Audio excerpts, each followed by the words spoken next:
오늘 은혜 받으실 말씀은 마태복음 20장입니다. 마태복음 20장 본문이 1절부터 16절까지인데요. 오늘 읽은 말씀 이제 마태복음 20장이죠. 오늘 본문은 마태복음 20장인데요. 지난 주일에 봤던 우리 19장 마지막 부분에 다시 가서 보시면요. 27절로 한번 가볼까요? 여러분 성경으로 보세요. 27절에 보면 베드로가 그런 얘기를 했었죠. 보십시오.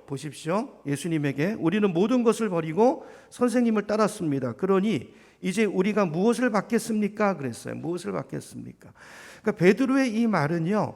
그 앞에 있었던 19장 23절에서 예수님이 말씀하셨던 그 말씀에 대한 반응이에요. 주님이 어떤 얘기를 하셨냐면 그 부자 청년을 보고 그 말씀하시잖아요. 야, 부자는 천국에 들어가기가 어렵다. 어느 정도로 어렵냐면 낙타가 바늘기에 들어가는 것보다 더 어려워. 그게 이렇게 말씀하셨어요. 그렇죠? 자, 이 말씀에 대한 반응입니다. 그러니까 부자 청년은 어떻게 했죠? 온전하기를 원해서 예수님을 찾아왔잖아요. 내가 무엇을 해야 영생을 얻을 수 있습니까? 그 말을 듣고 예수님께서 결론적으로 이렇게 말했어요. 네가 온전하려면 가서 네 소유를 다 팔아라. 그리고 가난한 자들에게 다 줘라. 그리고 나서 나를 따라라. 라는 이 주님의 말씀에 대해서 부자는 어떻게 했습니까? 돈이 너무 많아가지고요. 재물이 너무 많아가지고 근심하다가 예수를 떠났어요. 뭘 선택한 것입니까? 돈을 따라간 것이죠. 예수가 아니라. 자, 그걸 보고 예수님께서 그 얘기를 하신 거예요. 그렇죠? 그러니까 재물의 종이라는 거죠. 그 사람은 사실은 하나님을 섬기는 것이 아니고 재물을 섬기는 것이다. 자, 그 이야기를 이제 주님께서 하셨는데, 자, 그 말씀을 듣고 나서 베드로가 오늘 이야기하는 것입니다. 자, 그러면 우리는 부자 청년은 그거 못 버려서 예수님을 떠났잖아요. 근데 베드로는 어떻게 했습니까? 마태복음 4장에 보니까 우리가 봤었죠. 베드로는 재산을 다 버렸어요. 그물을 놔두고 예수님에게 인생을 걸고 우리는 따라온 거 주님 아시죠? 우리 나 다 버린 거 주님 아시죠? 나 예수님 따랐어요? 그러면 나는 무엇을 받겠습니까? 그 이야기를 하는 거죠. 그 질문에 대한 예수님의 대답이 뭐였죠? 그래, 분명히 받을 거야. 상이 있어. 자, 그렇지만 첫째가 꼴찌가 되고 꼴찌가 첫째가 되는 그런 일이 많을 거야. 그게 이제 지난주에 봤던 마지막 30절 말씀이었습니다. 자, 그리고 나서 오늘 본문에 들어와서 20장에서는 예수님께서 그 마지막 말씀의 의미를 설명하시는 거예요. 오늘 본문은. 자, 포도원 품꾼의 비유를 가지고 첫째가 꼴찌되고 꼴찌가 첫째 되는 일이 많을 건데 그게 무슨 말인가에 대한 의미를 비유를 통해서 말씀하시는 것입니다. 그리고 오늘 본문 마지막에 가보세요. 그 얘기를 다시 강조하죠. 자, 이와 같이 이 비유를 통해서 깨달았니? 자, 이처럼 이런 일들이 많이 일어날 거야. 그러니까 너희는 어떤 사람이 되어야 된다는 거예요? 그 메시지로 교훈을 주시는 거죠. 그게 뭘까요? 자, 오늘 본문을 통해서 그걸 찾기를 원하는 것입니다. 저는 군대에서 예수님을 만났습니다. 군대에서 예수님을 인격적으로 만났어요. 뜨겁게 만나고 그리고 제대하고 나서 복학하면서 교회 생활을 처음 시작했어요. 그러니까 2학년 저는 이제 대학교 2학년 마치고 군에 3년 갔다 와서 2년 3개월 갔다 와서 복학하면서 처음 교회라는 곳을 나가봤습니다. 근데요 가슴이 뜨거웠거든요. 그래서 처음 신앙생활이었지만 굉장히 열심히 했던 것 같아요. 교회 봉사도 열심히 했고요. 사역도 열심히 했어요. 주일학교 교사부터 시작해가지고 하여튼 많은 사역들을 했어요. 예배 생활도요. 새벽 예배부터 시작해서 금요 철야 예배, 그때는 산상기도회 많았잖아요. 산에 가서 철야하는 그것도 열심히 했고요. 교회에서 성경 퀴즈 대회 이런 거 하면요 1등을 거의 놓치지 않았어요. 그런 저를 보시면서 목사님이 되게 대견해 하셨어요. 되게 대견해 하셨어요. 그러면서 그때 당시 그 교회 담임 목사님이 꼭 칭찬처럼 하시는 말씀이 있었는데 그게 무슨 말씀이었냐면 바로 이 말씀이었어요. 나중된 자가 먼저 되고 먼저 된 자가 나중된다더니 바로 이 청년을 두고 하는 얘기입니다. 설교 시간에도요 교인들을 두고 그 이야기를 하셨어요. 그러면서 그 끝에 꼭 덧붙이시는 말씀이 있었는데 그게 뭐냐 하면 교인들을 향해서 여러분들도 열심히 하시기 바랍니다 그랬어요. 무슨 말입니까? 여러분 먼저 됐다고 나중 될 수 있으니까 열심히 하지 않으면 여러분 나중 됩니다. 그 얘기죠. 근데 오늘 본문의 말씀이 그런 뜻일까요? 여러분 예수님의 이 말씀을 그런 식으로 적용을 하게 되면 예수님이 의도하신 것과 정반대로 가는 것입니다. 이 말씀은 예수님께서 어떤 열심을 붙이려고 경쟁심을 유도하기 위해서 주신 말씀이 아니고, 자, 오늘 비유를 보시면요 이건 열심에 대한 이야기가 아니고 태도에 대한 말씀이에요. 여러분 열심과 태도는 다른 것입니다. 그렇죠? 제가 마태복음 설교를 하면서 18장 설교를 할 때 어떤 말씀을 드렸냐면 18장부터는 교회 생활에 대한 예수님의 가르침이다라는 이야기를 드렸었죠. 오늘 본문도 마찬가지예요. 자, 오늘 본문을 통해서 예수님께서는 우리가 교회에서 봉사하고 사역할 때, 누군가를 섬길 때 어떤 자세와 마음의 태도를 가지고 해야 되는가, 그래야 그게 진짜 봉사가 되고 어떻게 해야 그게 섬김이 되는가, 사역에 임하는 자의 태도에 대한 주님의 가르침이라고 볼 수 있어요. 자, 그래서 오늘 말씀의 제목을 뭐라고 붙였냐면 바람직한 사역의 태도라고 붙였어요. 바람직한 사역의 태도. 우리가 다 사역을 하잖아요. 봉사를 하잖아요. 그럴 때 어떤 마음과 어떤 자세를 가져야 되는가, 어떻게 해야 처음 된 자가 나중되지 않고 그렇게 될 수 있는가. 세 가지인데요. 오전에 두 가지를 살펴보고 오후에 한 가지를 살펴보려고 합니다. 자, 이런 관점에서 이제 오늘 본문을 보면, 오늘 비유를 통해서 말씀하시는 사역자가 가져야 될 바람직한 사역의 태도는요. 첫 번째는요, 사역자는요, 나를 부르신 분이 누구예요? 하나님이잖아요. 하나님의 마음을 알아야 돼요. 하나님의 마음을 알아야 된다. 나를 부르신 주님의 그 마음이 어떤 마음인지, 왜 나를 사역자로, 일꾼으로 부르셨을까? 그 부르신 주님의 마음이 있거든요. 그 마음을 예수님께서 오늘 이 포도원 품꾼 비유를 통해서 설명하고 계세요. 자, 1절부터 봅니다. 1절. 저는 세 번역으로 읽을게요. 자, 하늘나라는 자기 포도원에서 일할 일꾼을 고용하려고 이른 아침에 집을 나선 어떤 포도원 주인과 같다 그랬어요. 자, 포도원 주인이요, 품삯을 하루에 한 데나리온으로 일꾼들과 합의를 하고 2절에 보니까 자기 포도원으로 보냈어요. 이른 아침은 아침 새벽 6시를 말하는 거예요. 자, 그리고 나서 9시에 다시 나갔어요. 다시 나갔더니 사람들이 또 있어요. 빈둥거리고 있는 사람들이 있죠. 4절을 보니까 그들에게 또 이야기합니다. 여러분도 포도원에 가서 일을 하십시오. 적당한 품삯을 내가 주겠습니다. 5절. 자, 그래서 그들이 일을 하러 다시 포도원으로 가죠. 주인이 또 오죠. 몇 시에 옵니까? 이제 12시에 와요. 12시에. 낮 12시에 오고 또 3시에 또 나가보니까 또 있어요. 6절에 보니까 5시쯤에. 자, 그 당시는요, 요즘은 이제 우리 노동자 법정 근무 시간이 8시간이잖아요. 근데 그때만 해도요, 12시간이었어요. 12시간. 아침 새벽 6시부터 시작해서 저녁 6시까지 12시간을 일해야 하루 일당이 나오는 것입니다.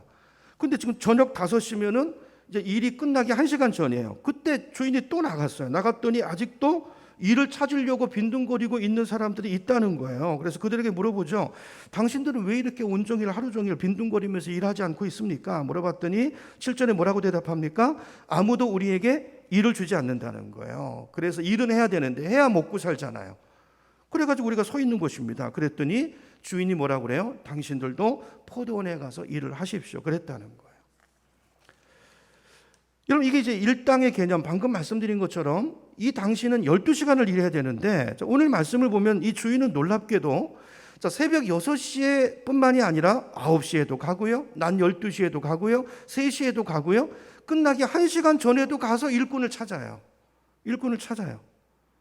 오늘 이제 본문에 이 저녁 5시에 부름받은 일꾼들의 이야기를 들어보세요. 왜 아직도 당신들은 일하지 않고 여기 있습니까? 그러니까 뭐라고 대답해요? 아무도 나를 써주지 않습니다. 이렇게 말했죠. 자, 이런 걸로 봐서 이분들은요, 별로 일꾼으로 합당하지 않은 사람일 가능성이 많아요. 그렇죠? 그러니까 주인들이 아무나 이렇게 일꾼들 보면, 인력 시장에 가보면 아무나 일꾼으로 쓰지 않죠. 봐서 힘께나 좀 쓰게 생겼고 그래야 불러가지, 비리비리하고 자기 앞가름도 못하게 생겼는데 데려가겠습니까? 안 데려가죠. 그런 사람일 가능성이 많아요. 힘을 못 쓰게 생겼다든지, 아니면 불성실하기로 소문이 난 사람이라든지, 아니면 어떤 장애가 있다든지, 그런 사람이었을 가능성이 많아요. 근데 그럼에도 불구하고 오늘 본문에 보니까 이 주인은요, 그 사람을요, 게다가 시간도 이렇게 늦었는데요, 그 사람을 고용해요. 가서 일하게 시켜요. 이유가 뭘까요? 자, 예수님께서 이 예화를 통해서 우리에게 뭘 말하고 싶은 걸까요? 하나님이요, 그 정도로 마음이 급하시다는 거예요.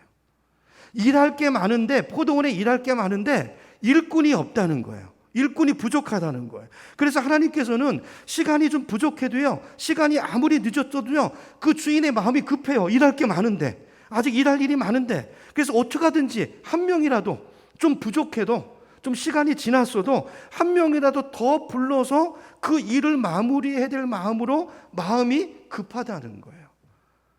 이 포도원 주인이 누구라고요? 하나님이라고요. 하나님의 마음이라는 것입니다. 여러분, 이 주인은 무엇 때문에 마음이 급하신 것입니까? 하나님은 영혼 구원이에요. 영혼 구원. 마태복음 7장에서 봤었죠. 그렇죠? 추수할 것은 많은데 추수할 일꾼이 부족해요. 일꾼이. 하나님의 마음이에요. 그래서 한 영혼이라도 더 구원하기를 원하는 게 하나님의 마음인데 누구 일꾼이 없나? 추수할 일꾼을 찾아보니까 그래서 9시에도 나가보고 12시에도 나가보고 3시, 5시에 나가서 또 일꾼을 찾고 또 그 사람을 불러서 그 일을 감당하게 하시는 그 하나님의 마음을 지금 주님께서 말씀하고 계시는 것입니다. 그 베드로후서 3장 9절에 보면 우리가 잘 아는 말씀이죠. 스크린 보세요. 어떤 이들이 생각하는 것과 같이 주님께서는 약속을 더디 지키시는 것이 아닙니다. 이 약속은 뭐예요? 주님이 다시 오신다고 그랬잖아요. 재림, 심판의 약속. 왜 주님이 재림하시지 않는 걸까요? 이유가 있다는 거예요. 그 뒤에 나오죠. 여러분을 위하여 오래 참으시는 것입니다. 하나님께서는 아무도 멸망하지 않고 모두 회개하는 데 이르기를 바라십니다. 한 영혼이라도 더 구원하기 위해서 여러분, 주님이 오시면 상황은 종료되는 것입니다. 그래서 오늘 이 포도원 품권의 비유를 통해서 그 주님의 그 간절한 마음을 예수님께서 설명하는 거예요. 이게 하나님의 마음인데, 근데 보세요. 오늘 본문을 보면 9시에 부름받은, 일찍 부름받은 일꾼은요, 주님의 이 마음을 알아요, 몰라요? 몰라요. 잊어버렸어요. 은혜도 다 까먹고요, 자기가 받을 대우만 생각하고요, 불평하고 주인을 원망하고 있습니다. 여러분, 오늘 이 비유를 보면서 여러분은 어떻게 생각하세요? 여러분 자신은 몇 시에 부름받은 일꾼이라고 생각하시나요? 몇 시에 부름받으셨어요? 새벽 6시입니까? 아니면 12시입니까? 아니면 5시입니까? 보통 이제 예수 믿은 지 한 20년, 30년이 지나고 또 교회 직분이 목사라든지 장로님, 권사님쯤 되면 사역의 태도가 어떻게 변하냐면요, 내가 6시에 부름받은 사람의 태도로 변해요. 특별히 어떤 교회 창립 멤버쯤 되면 마음이 더 그렇겠죠. 내가 교회를 위해서 일찍부터 이렇게 헌신했는데 그러면 내가 얻을 것이 무엇인가? 내가 받을 상이 무엇인가? 이게 베드로의 생각이었다는 것입니다. 베드로는 첫 번째 부름받은 제자입니다. 그 형제 안드레를 통해서 왔잖아요. 그리고 모든 것을 버리고 주를 따랐어요. 그렇죠? 근데 이제 어느 순간에 보니까 내가 일꾼으로 부름받았다는 감격도 잃어버리고 기쁨도 잃어버리고, 주인이 나를 왜 일꾼으로 불렀는지, 그 무슨 일 때문에 내가 여기 서 있는지 이 소명도 다 잊어버리고, 옆에 사람과 비교하면서 내가 받을 상을 생각하는, 그러면서 불평하고 기대에 어긋나니까 질투하고. 여러분, 혹시 우리가 그러고 있다면 예수님 말씀 뭐죠? 사역의 태도가, 신앙생활의 태도가 그렇다면 그 사람은 하늘나라에서 첫째가 꼴찌되는 경우가 될 수 있다는 것입니다. 그 얘기를 하시는 거예요. 나중된 자가 먼저 되고. 태도를 말하는 거예요. 태도. 어떤 마음의 자세. 여러분, 예배를 열심히 드리는 것도 중요하지만 더 중요한 것은 어떻게 드리느냐예요. 어떻게.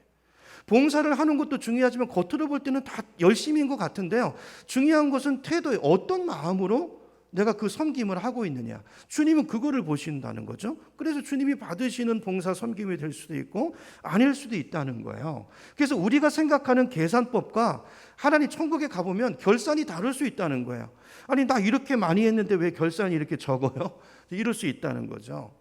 먼저 된 자인 줄 알았는데, 첫째 줄 알았는데 가보니까 순서가 꼴찌에 있을 수 있다라는 것이죠. 어디서 결정난다고요?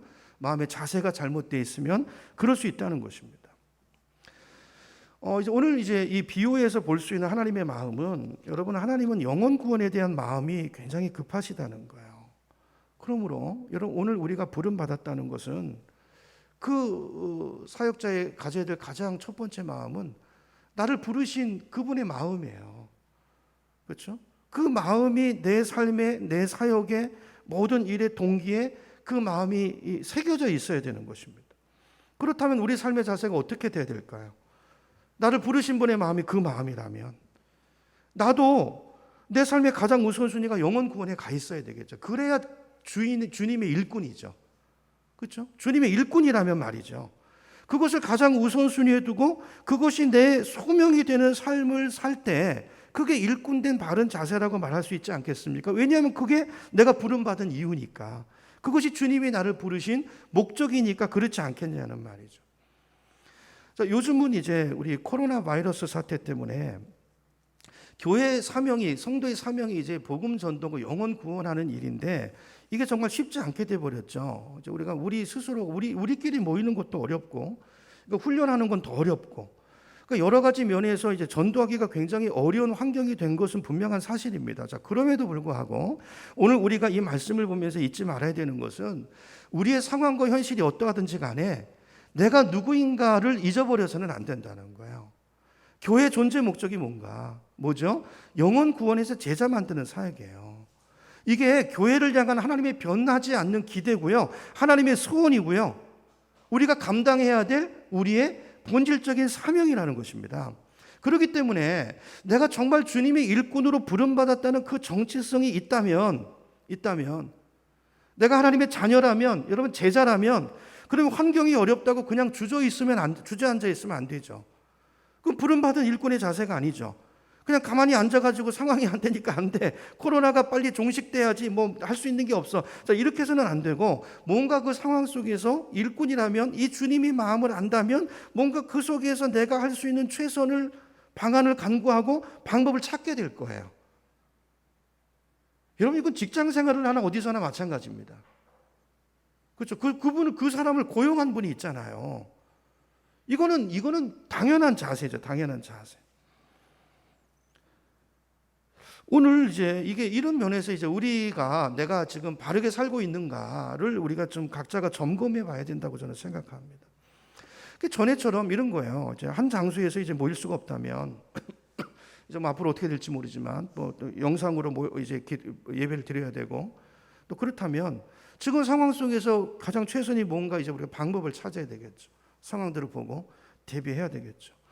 근데 어떻게 보면 이제 이런 상황이 이제 이 영상 예배를 드리고 이런 상황이 좋은 점도 있어요. 이제 뭐 어떤 거, 뭐 예를 들면 전도 대상자가 우리 영상으로 만약에 예배를 드리는 환경이 왔다고 보세요. 그러면 전도 대상자가 꼭 영천 땅에 있을 이유도 없어요. 그때는요, 그렇죠? 어차피 영상으로 예배 드리고 영상으로 이 소그룹 모임도 하고 영상으로 같이 기도도 하고 그런다면 꼭 구태여 전도 대상자를 꼭 내 가까운 지역적인 그 관계 속에서 찾을 필요가 없죠. 서울 사람도 가능하고 심지어는 미국에 사는 사람도 가능하고 전도 영역의 대상이 훨씬 넓어질 수 있는 것입니다. 그러니까 이건 보는 관점에 따라서 달라요. 어떻게 보면 이건 굉장한 기회인 것입니다. 기회. 그러니까 이게 하나님의 마음을 알고, 그러니까 중요한 것은 환경이 아니고 내 마음의 자세입니다. 일꾼으로서의 자세가 있고 정체성이 있느냐의 문제라는 거예요. 그러니까 옛날에는 VIP를, 전도 대상자를 예배당에 데리고 오기가 힘들었는데 이제는 집에서 드릴 수 있으니까 1대1의 관계는 맺을 수 있잖아요. 얼마든지 이 구령의 마음이 있고 아버지의 마음이 있고 그 일꾼으로 부름받았다는 그 소명의식이 있으면, 그 영혼을 향한 주님의 마음이 부어져 있으면 방법은 얼마든지 있다는 거예요. 우리가 노력하면 얼마든지 유도할 수 있다는 것입니다. 중요한 것은 나와 하나님과의 관계예요. 내가 아버지의 마음을 아는가, 내가 일꾼이라는 그 정체성이 있는가, 그리고 그 마음이 나에게 부어져 있는가. 한 영혼이라도 더 구원하기를 원하시는, 오늘 여기 보세요. 그 일찍 온 일꾼과 주인의 마음이 따로 놀잖아요. 이 슬픔이죠.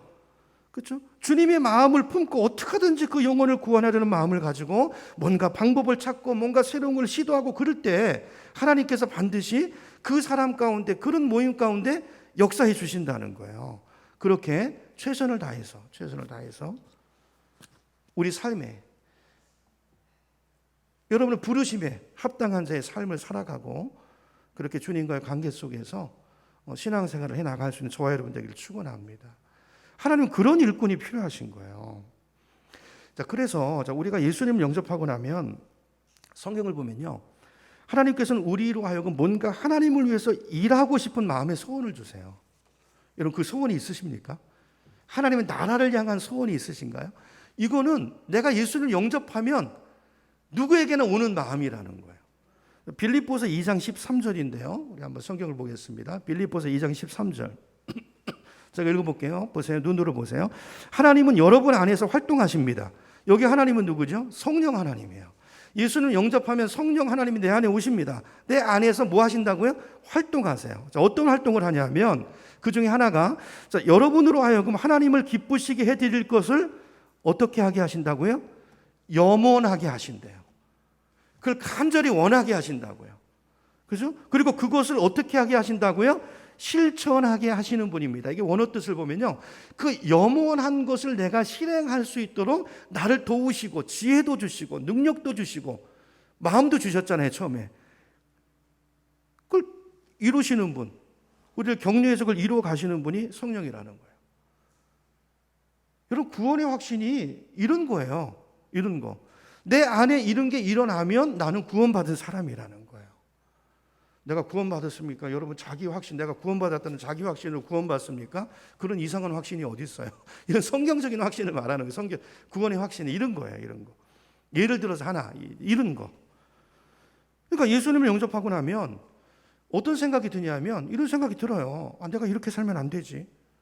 내가 돈을 다 벌어도 내가 이걸 엿다가만 다 쓰면 안 되지. 누가 생각나요? 하나님이 생각이 나요. 어떤 영혼이 생각이 나요. 그러면서 내가 뭔가 이거를 나만을 위해서 썼는데 이젠 그게 아니고 뭔가 하나님을 위해서 좀 드리고 싶다. 하나님이 바라보는 그 영혼을 좀 섬기는데 이걸 쓰고 싶다. 이런 마음이 들게끔 해주신다는 거예요. 누가요? 성령님이요. 성령님. 그 마음이 들면, 여러분 예수 믿으면 이 마음이 드는 게 정상인데 이 마음이 들면 내 안에 누가 활동하신다는 증거라고요? 성령님이 활동하고 계시다는 거예요.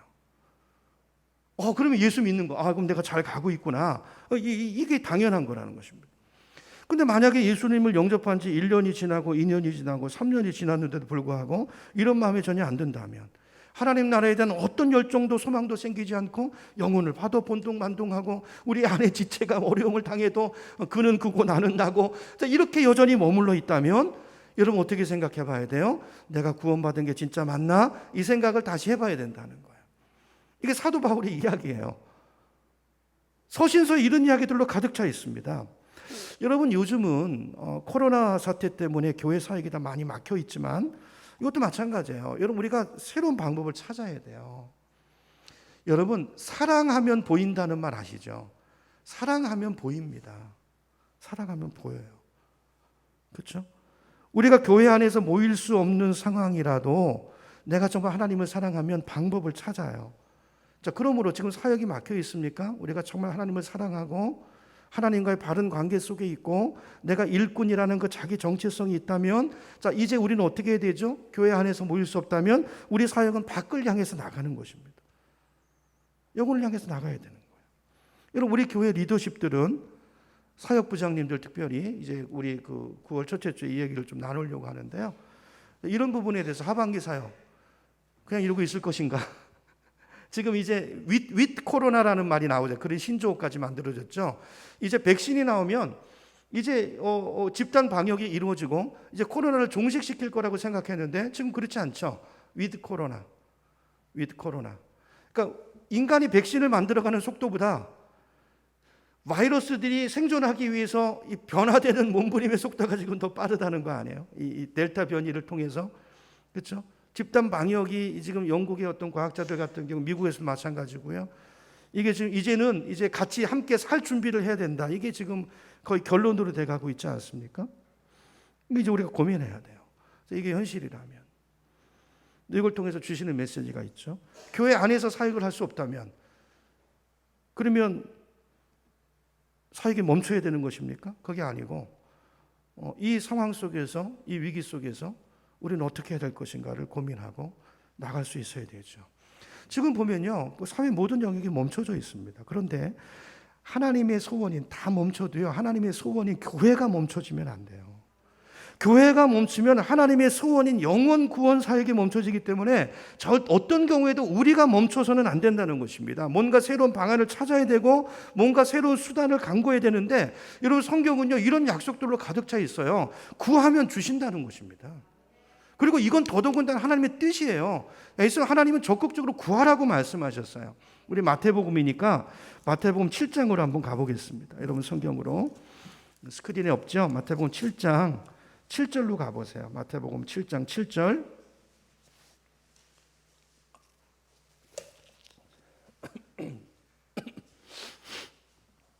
찾으셨죠? 마태복음 7장입니다. 7절부터 제가 읽어볼게요. 구하라 그리하면 너희에게 주실 것이요 찾으라 그리하면 찾아낼 것이요 문을 두드리라 그리하면 너희에게 열릴 것이니 구하는 이마다 받을 것이요. 누가 받아요? 구하는 이마다. 찾는 이가 찾아낼 것이요. 누가에게 열려요? 두드리는 이에게 열릴 것이니라. 너희 중에 누가 아들이 떡을 달라 하는데 돌을 주며. 이건 우리가 하나님의 자녀예요. 그리고 하나님의 일꾼으로서 주인의 뜻을 이루기 위해서 그 방안을 찾고 구하고 두드리는데 안 주시겠냐는 것입니다. 그 뒤에 그 말씀이잖아요. 너희 중에 누가 아들이 떡을 달라 하는데 돌을 주며 생선을 달라 하는데 뱀을 줄 사람이 있겠느냐. 너희가 악한 자라도 좋은 것으로 자식에게 줄 줄 알거든 하물며 하늘에 계신 너희 아버지께서 구하는 자에게 좋은 것으로 주시지 않겠느냐. 아멘이시죠? 여러분, 우리가 간구할 때 정말 그 마음으로 간구할 때 구하고 찾고 두드릴 때 하나님께서는 반드시 주실 줄로 믿습니다. 여러분의 어떤 문제가 있든지 여러분 이 말씀 붙잡고 이 믿음으로 주저앉아 있지 마시고 활력을 찾으시고 방법을 찾아가시고 그래서 내 삶에 와 있는 우리 교회 안에 와 있는 이런 위기를 극복해 나갈 수 있는 저 여러분이 다 되시기를 주님의 이름으로 축원합니다. 첫 번째 우리 태도입니다. 두 번째 우리가 가져야 될 바람직한 사역의 태도는요. 두 번째는 내 사역의 동기를 자주 돌아보고 점검해야 된다는 거예요. 동기가 오염되지 않도록. 나는 왜 사역하는지, 무엇 때문에 일하는지, 뭘 하는 것보다 더 중요한 것은 왜 하는지를 놓치면 안 돼요. 동기가 중요합니다. 자, 8절부터 봅니다. 8절. 자, 저녁이 되니 포도원 주인이 자기 관리인에게 말하기를 일꾼들을 불러 맨 나중에 온 사람부터 시작하여. 맨 나중에 온 사람은 5시에 온 사람이죠. 자, 그 사람부터 시작해서 맨 먼저 6시 처음부터 일한 사람까지 품삯을 치르시오 얘기했어요. 자, 9절 보니까 오후 5시부터 일을 한 일꾼들이 옵니다. 얼마 받았어요? 한 데나리온. 자, 그걸 보고 10절에 보니까 맨 처음에 6시부터 와서 일한 사람들은 어떻게 생각해요? 아니, 저 사람이 한 데나리온 받았으니까 야, 나는 더 받겠구나. 그죠? 최소한 5데나리온이네? 아마 이랬을지 몰라요. 그러니까 은근히 좀 더 받으려고 하고 생각했다는 거예요. 근데 얼마 받았어요? 한 데나리온씩 똑같이 받았대요. 여러분, 마태복음 25장에 가봐도 달란트 비유 있죠? 칭찬이 똑같아요. 상이 똑같습니다. 자, 그러자 어떻게 합니까? 11절에 자, 그들은 받고 나서 원망이 생기죠. 주인에게 투덜거리면서 말았어요. 12절 마지막에 온 이 사람들은 1시간밖에 일하지 않았는데도 찌는 더위 속에서 온종일 수고한 우리들과 똑같이 대우하십니까? 그래서 주인이 그들에게 말합니다. 이보시오, 나는 내가 당신한테 잘못한 거 있어? 당신 나랑 한 데나리온 받고 일하기로 약속하지 않았어? 약속한 것을 나는 그대로 줬는데 내가 뭘 잘못했단 말이오? 이렇게 얘기하죠. 그러면서 15절에 보니까 14절 마지막에 보니까 똑같이 주는 게 주인의 뜻이라는 거예요. 아니, 내 것을 가지고 내 뜻대로도 할 수 없다는 말이요. 내가 후하기 때문에, 내가 자비롭기 때문에 그게 당신 눈에 거슬린단 말이요. 그러면서 이와 같이 꼴찌들이 첫째가 되고 첫째가 꼴찌가 되는 일이 있을 것이다 그랬어요. 여러분, 이 예화가 잘 납득이 안 되죠. 이유는 우리 상식에 반하기 때문이죠. 우리가 사는 세상, 우리가 익숙한 세상과 다르기 때문이죠. 우리 생각엔 불합리하잖아요. 아니, 아무리 주인 맘이라고 하지만 아니, 어떻게 12시간 일한 사람하고 1시간 일한 사람하고 똑같이 대우할 수 있어요? 이건 부당해도 너무 부당하죠. 만약에 그렇다면 그런 하나님이라면 뭐하러 일찍 와서 일찍 일하겠어요? 늦게 와서 5시에 일하죠. 그런 마음이 생길 거 아니에요. 그렇죠? 자, 그런데 우리가 예수님의 비유를 읽을 때마다 이제 복음서를 보면 예수님은 비유로 많이 말씀하시죠. 그리고 예수님의 그 어법을 보면 과장법이 많아요. 근데 우리가 특별히 이제 비유를 들을 때 조심해야 되는 것이 한 가지가 있는데 그게 뭐냐면 그 비유를 말씀하시는 예수님의 의도입니다. 의도. 자, 이 비유가 왜 등장했는지 그거는 어디서 찾을 수 있냐면 문맥에서 보면 알아요. 자, 어떤 상황 때문에 그 상황을 설명하기 위해서 예수님께서 비유를 끌어내셨기 때문에 그 비유를 통해서 말씀하시는 메시지 포인트는 한 가지예요. 여러 가지가 아니에요. 그 포인트를 문맥 속에서 찾아서 그걸 정확하게 우리 교훈으로 잡는 것이 중요합니다. 그러지 않고 많은 사람들이요, 자기가 보고 싶은 대로 보죠. 듣고 싶은 거를 찾아서 문맥을 무시하고 그렇게 되면 거기서 이단이 나오는 거예요. 그러니까 비유의 의도, 정확한 목적은 어디서 나온다고? 문맥에서 나와요. 앞뒤 문맥 속에서 비유를 읽어보면 예수님께서 그걸 말씀하시는 분명한 포인트가 있다는 거죠. 그 핵심을 파악하는 게 중요한 거예요. 그렇죠? 자, 예수님의 말씀을 보면 굉장히 비유가 많습니다. 과장법이 많아요. 왜 그럴까요? 왜 비유로 말씀하시고 왜 이렇게 과장법을 많이 쓸까, 예수님께서는? 왜 그런 말씀하시잖아요. 천국에 들어갈 때 차라리 손이 죄를 지으면 어떻게 하라고 그러세요? 손을 잘라버리고 손 없이 천국에 들어가는 것보다 낫다고 얘기하지. 그럼 손 잘라는 얘기예요? 과장법입니다. 그 정도로 죄를 우리가 쉽게 여기면 안 된다는 거죠. 자, 왜 이렇게 하실까요? 왜냐하면 그 당시에는요, 지금처럼 무슨 녹음기가 있는 것도 아니고요, 노트나 펜이 있는 것도 아니에요. 여러분 중에 설교를 들으면서 적으시는 분도 있는데 그때는 그럴 수 없는 환경입니다. 그러니까 자, 한번 들을 말씀을 예수님께서는 그걸 어떻게 하면 잊어버리지 않고 오래 그들의 마음속에 새겨줄 수 있을까, 이거를 이제 생각하신 거죠. 그래서 잊혀지지 않도록 하기 위해서 어떨 때는 아주 자극적인 과장법을 쓰기도 하시고, 또 재미있는 예화, 그 예화가 딱 기억나면 그 메시지를 그 예화를 통해서 기억할 수 있도록 주님께서 그렇게 말씀하신 거죠. 그렇기 때문에 비유는요, 전부 문맥 속에서 보셔야 돼요. 그 포인트. 자, 오늘 이제 본문의 예를 보면요, 자, 예수님께서는 자, 오늘 이 비유의 메시지가 뭘까요? 이걸 보면서 우리가 이렇게 적용하면 안 된다는 거예요.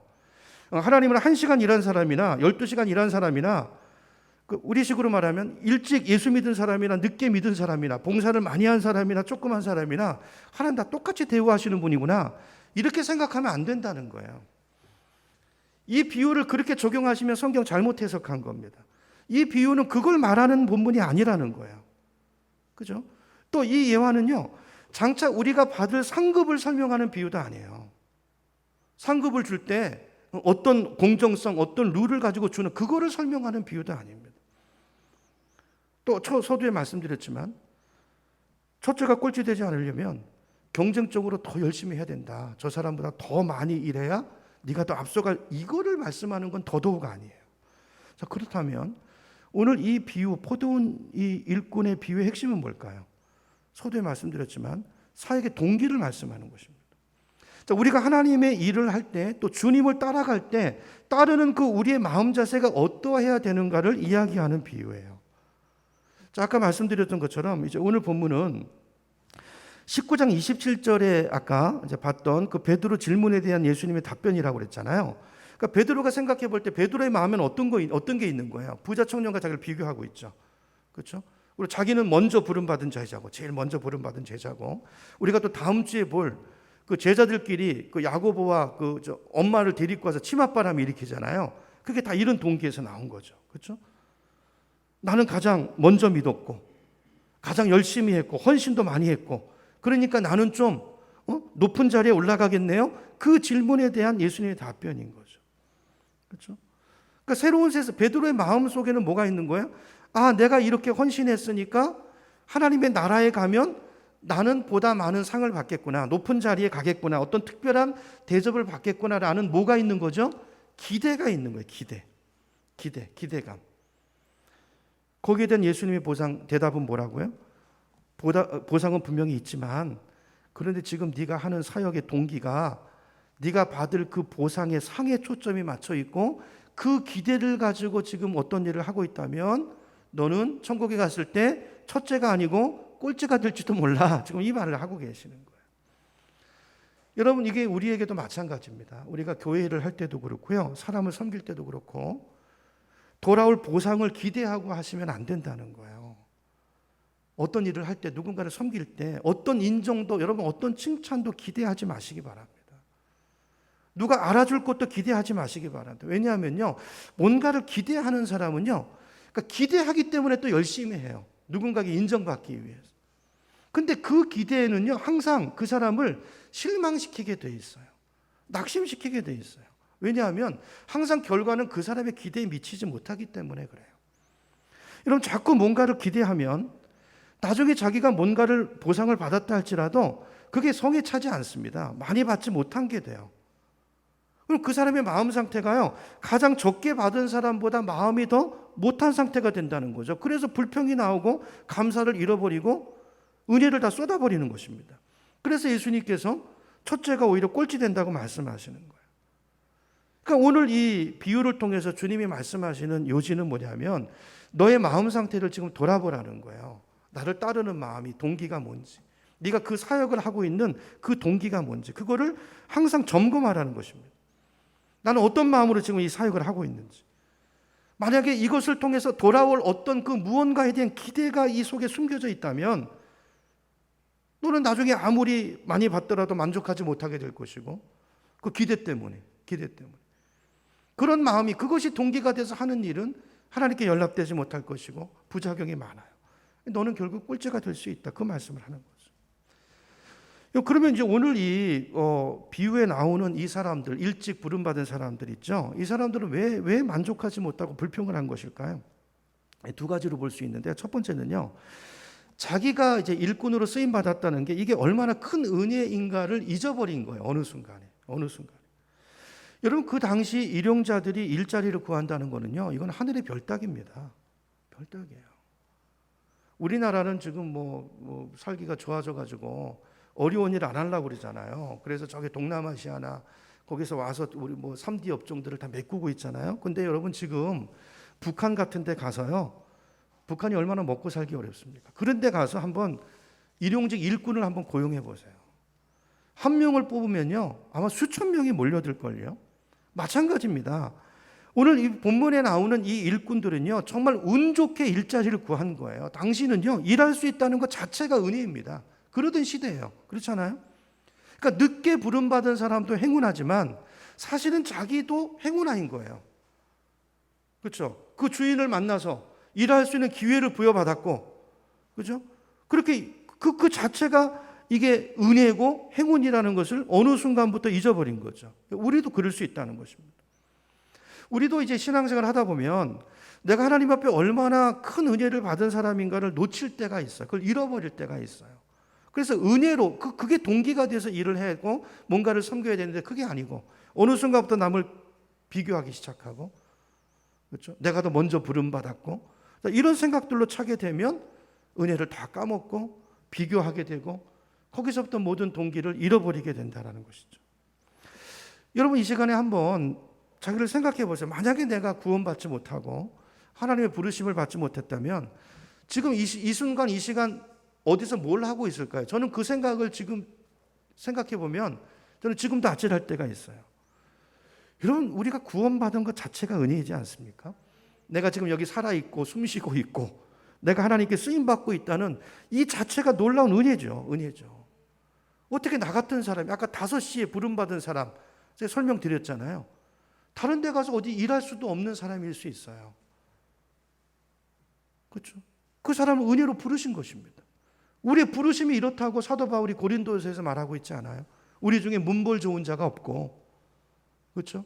외모가 좋은 자가 없고 하나님의 은혜로 우리가 여기 와 있다고 바울이 고백하고 있지 않습니까?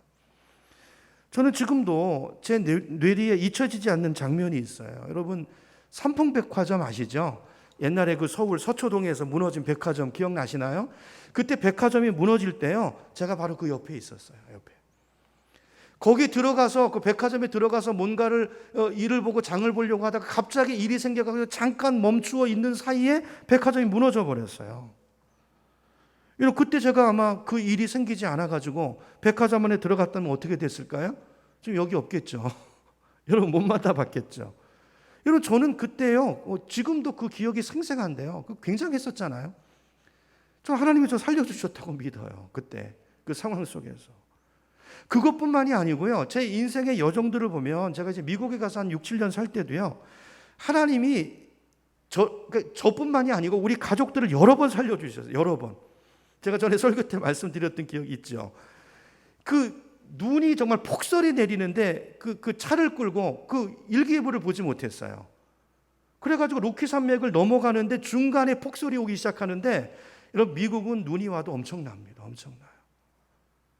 완전히 죽는데요. 이 낭떠러지 같은 길을 그 눈길을 내려가는데 죽었다고 생각했는데 끝에 딱 걸려가지고 여러분 이런 그 어떤 체험들 여러분들도 다 있지 않습니까?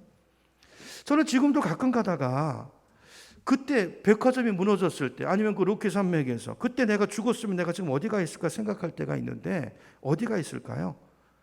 어디가 있긴 어디가 있겠어요? 지옥에 제가 보니까 제가요 예수님을 진짜 인격적으로 만난 게 아까 이제 군대라는 말씀을 드렸는데, 제가 미국에 가서 살아보니까 저도 일찍 부름받은 사람인 줄 알았어요. 제가 아까 말씀드렸잖아요. 교회 가서 처음 신앙생활 때 얼마나 열심히 했는지. 어느 순간에 보니까 제가 그 마음에 사람이 돼 있더라고요. 미국 가서 보니까요, 하나님께서 다 상황을 막으시면서 보니까 제 안에 믿음이 없더라고요. 제가 다른 것을 추구하고 다른 것을 섬기고 있다는 것을 그때 알았어요. 하나님께서 그 마지막 거기서 하나님이 인격적으로 저를 다시 만나 주셨어요. 그러니까 제가 진짜 하나님을 만나고 하나님 앞에 정말 엎드려지고 내가 정말 하나님을 신뢰하고 믿고 따르기 시작한 것은 바로 미국에서 그때였어요. 몇 번 죽음의 고비를 넘기고 그 막다른 인생의 그 골목에 몰렸을 때 그때였습니다. 그 뒤에 생각해 보니까 하나님이 나를 왜 살려주셨을까? 왜 아내를 살려주시고 자녀들을 살려주셨을까? 이유가 뭘까요? 정확한 이유는 알 수 없지만 하나님께서 우리를 구원해 주시기 위해서, 우리 자녀들을 구원해 주시기 위해서, 그리고 뭔가 하나님 나라를 위해서 사용할 일이 있어서 불러주시지 않았겠어요? 여러분, 이건 저만의 이야기가 아니고 우리 모두의 이야기라고 생각합니다.